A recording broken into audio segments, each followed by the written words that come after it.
Hi everyone, I'm Dr. Nadia. Today I'd like to talk to you a little bit about cholesterol. Obviously, cholesterol is a huge topic. There's no way that we can fully speak about it in a 5-minute video, but I would like to touch upon one specific point. How much do you really know about cholesterol? How much do we all really know about cholesterol? I think that this is a very important topic that should be discussed often. I think that it's important that people question what they actually know about cholesterol and the dietary choices that they're making based on what they know about cholesterol. So, in very general terms, what do we know about cholesterol? We know that it's a fat.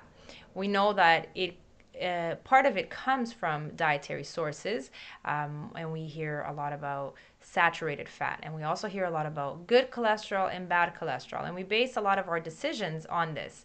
What we have seen is that since the 80s, cholesterol has become a household name. Everyone talks about cholesterol, and everyone puts such a huge emphasis on their cholesterol levels and how it impacts their health. But I would like to tell you a little bit more about how this has actually affected our health and our dietary choices, and how it's probably hasn't been as good as we thought in the 80s that it was going to be to put this much emphasis on cholesterol.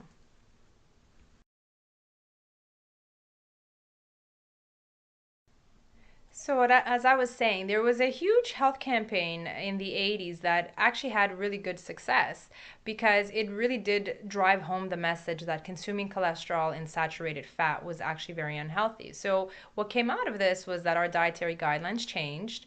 We started to be told to consume a lot less fat and consequently a lot more carbohydrates. So this is when also the food industry started producing these processed fats like margarine and things such as polyunsaturated seed oils and vegetable oils that people still consume widely today.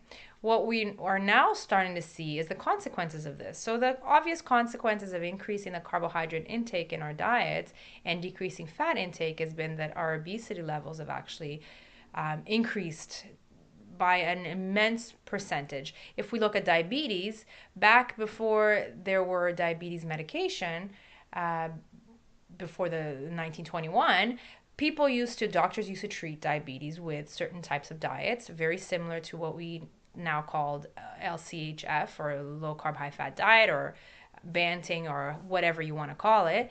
And they used to actually be able to see a significant decrease in diabetic mortality.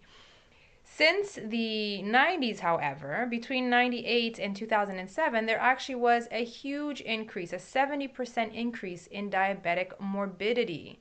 And this, obviously, for somebody like me who likes to look at the dietary guidelines and how they've changed throughout the last 100 years or so, we can see that there is a direct correlation.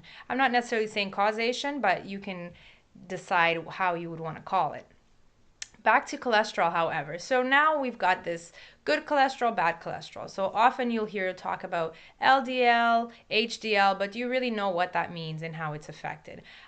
What I would like you to know, number one, is that, as I've already mentioned, cholesterol is necessary for our body. We cannot make hormones without cholesterol.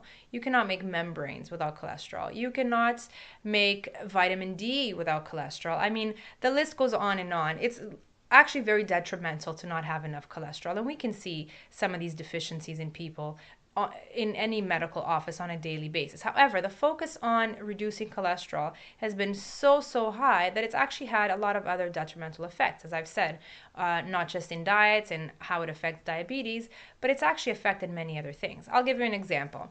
I had a client this week come in. She's been on cholesterol lowering medication, so statins.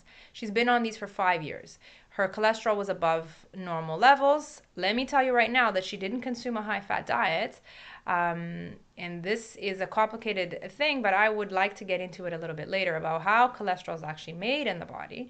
And her doctor 5 years ago put her on cholesterol lowering medication. This is an overweight person, somebody who's on the road to getting diabetes, heart disease, and all these other things. What the doctor did at the time was put her on cholesterol lowering medication. And there she was on her way home, very happy 5 years ago because now she was healed, right? She had the medication. Consequently, the artificial artificial lowering of her cholesterol did work. Her cholesterol is now actually below the normal levels, and her doctor won't actually take her off the statin medications. If you've heard anything about these cholesterol lowering medications, you probably know that a big percentage of people have serious side effects. So, 5 years later, she's heavier than she was 5 years ago.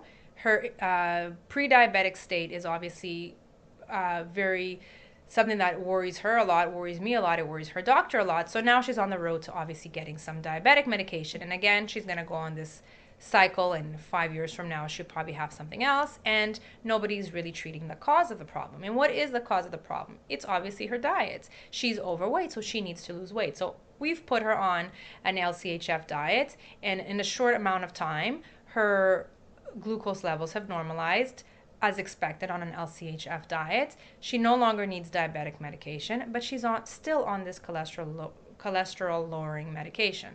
So it's really not under my scope of practice to put her on or off any of these medications. It's really up to her and her doctor. But this is obviously a concern. You can see how 5 years ago, had this woman been put on the proper diet, she probably wouldn't be overweight today. She probably wouldn't be diabetic. She probably wouldn't have any of these concerns, and she wouldn't be at such high risk for cardiovascular disease. Because even though they've now normalized her cholesterol levels, she is at an immense risk of cardiovascular disease because she has her waist to hip ratio is completely off the charts. Her BMI is completely off the charts. So she's got a much higher incidence risk. She's got much higher risk factors for cardiovascular disease than she had 5 years ago.